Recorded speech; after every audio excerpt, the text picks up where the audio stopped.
Last Tuesday, I sat alone in my office in Portland and listened to 43 voicemails, all from Ohio, all from family I had not spoken to in 7 years. I pressed play on the first one, then the next, then the next. I sat there for 40 minutes and listened to every single message. Not one said, "I'm sorry." Every single one said the same two words: help me. My name is Selena Lawson. I am 30 years old. 7 years ago, I walked out of my mother's house with one suitcase, $200, and a small wooden box my grandmother had left me that I had been too afraid to open. My family told everyone in our small town that I was unstable, that I needed help. They acted worried, but they were never worried. They were relieved. And they would have stayed relieved if my sister had not searched my name online last week. Before I tell you what she found, let me take you back to Thanksgiving 2019. Everything finally broke. Ridgewood, Ohio, a tiny town where everybody knew your business before you did. I was 23 years old that Thanksgiving. I worked two jobs. I waited tables and answered phones at a real estate office downtown. I saved every dollar. My mother used her expensive china. 15 relatives packed around the long table. My father poured wine. My sister Meredith had just gotten a promotion. My mother raised her glass. "To Meredith," she said, "our shining star." Everyone clapped. I raised my glass too. Nobody asked how I was doing. Nobody asked about my classes or my future. I felt invisible in my own family. That night, I waited until dessert. Then I asked one question. "Mom, is there any money left in Grandma Ruth's education fund?" The room went silent. Not normal silence, dangerous silence. My mother set down her coffee cup slowly.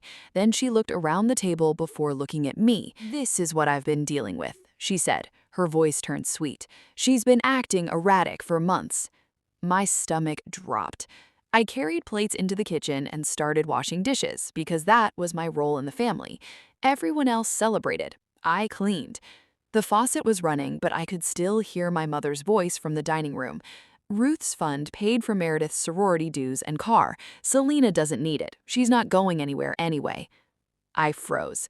Grandma Ruth had promised me that money, herself, $12,000. She had sat with me at her kitchen table 2 years before she died and held my hands. "This is for your future," she told me. "Nobody can touch it but you." Somebody touched it. I walked back into the dining room. "That money was mine," I said. "You're being dramatic, Selena." I packed one suitcase, a winter coat, $200 from my tips, and Grandma Ruth's wooden box. My mother called me as I walked downstairs. "If you walk out that door, don't bother coming back." I closed the door softly because I already knew I was never coming back. Snow fell across Ridgewood while I walked to the bus station. I bought a Greyhound ticket, the farthest place I could afford. Portland, Oregon. 38 hours. I barely slept. I held Grandma Ruth's box on my lap while America passed outside.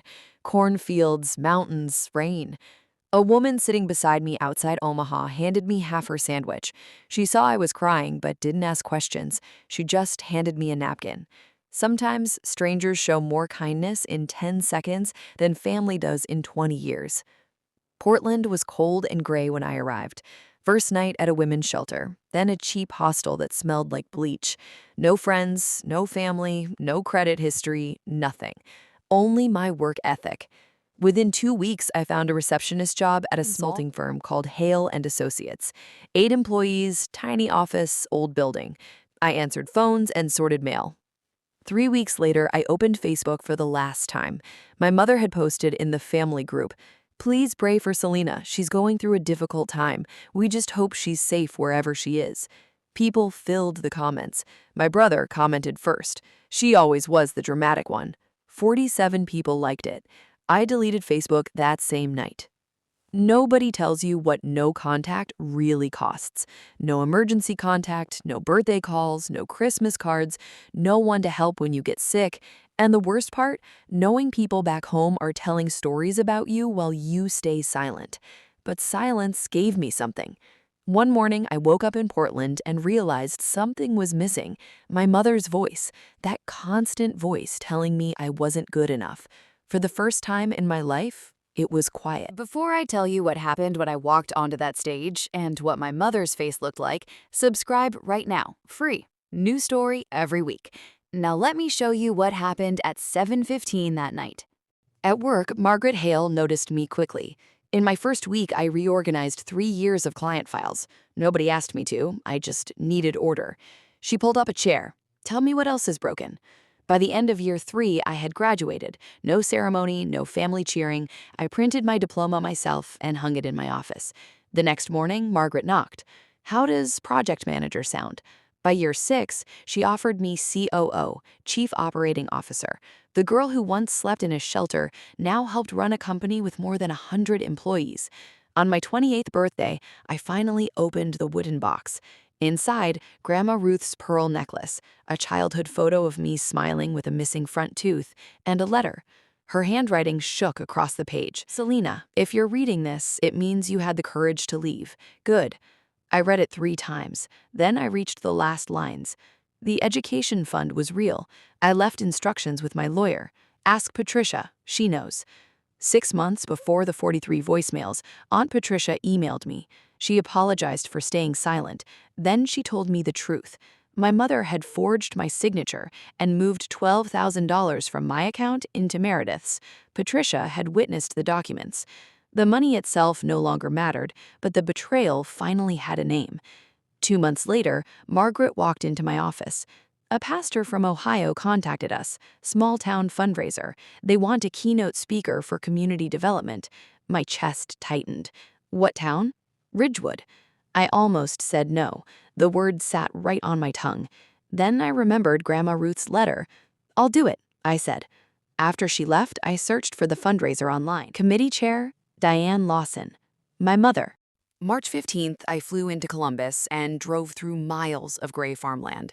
Ridgewood looked exactly the same. The diner, the church, the hardware store, the community center on Maple Street. 200 people filled the fundraiser hall. My badge read Selena Lawson, COO, Hale & Associates, keynote speaker. Through the doorway, my family. My mother sat at the center table in a navy dress, proud and composed. My father beside her, Meredith smiling too hard. My brother near the buffet. None of them knew yet. At 7:15, the pastor stepped to the microphone. Our keynote speaker tonight grew up in a small town just like this one. Please welcome Selena Lawson. The room applauded. I walked onto the stage. My mother's face went completely white. My father nearly dropped his glass. Meredith looked like she couldn't breathe.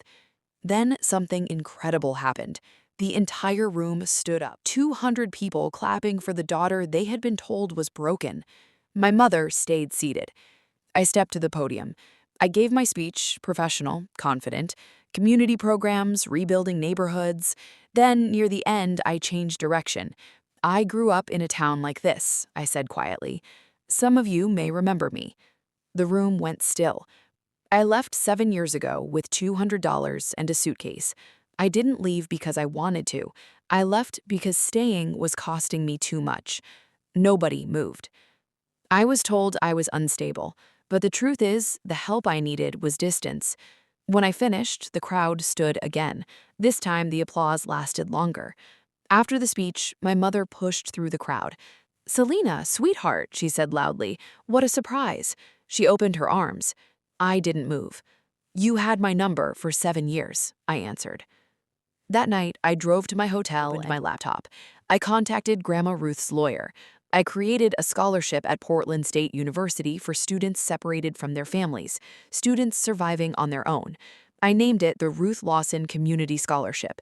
It wasn't about revenge. It was about changing the ending. Help me and I'm sorry are not the same thing, and you do not owe people your rescue when they still refuse to admit they hurt you. The bravest thing I ever did was not leaving home with $200. The bravest thing was refusing to walk back when they finally called, because by then, they could still not say sorry. If Selena's story stayed with you today, drop your city in the comments. I want to see how far this reached. And if you have ever been the person waiting for "I'm sorry" instead of "help me," share this with someone who needs to hear it. Subscribe for a new story every week. The next 2 are on your screen right now.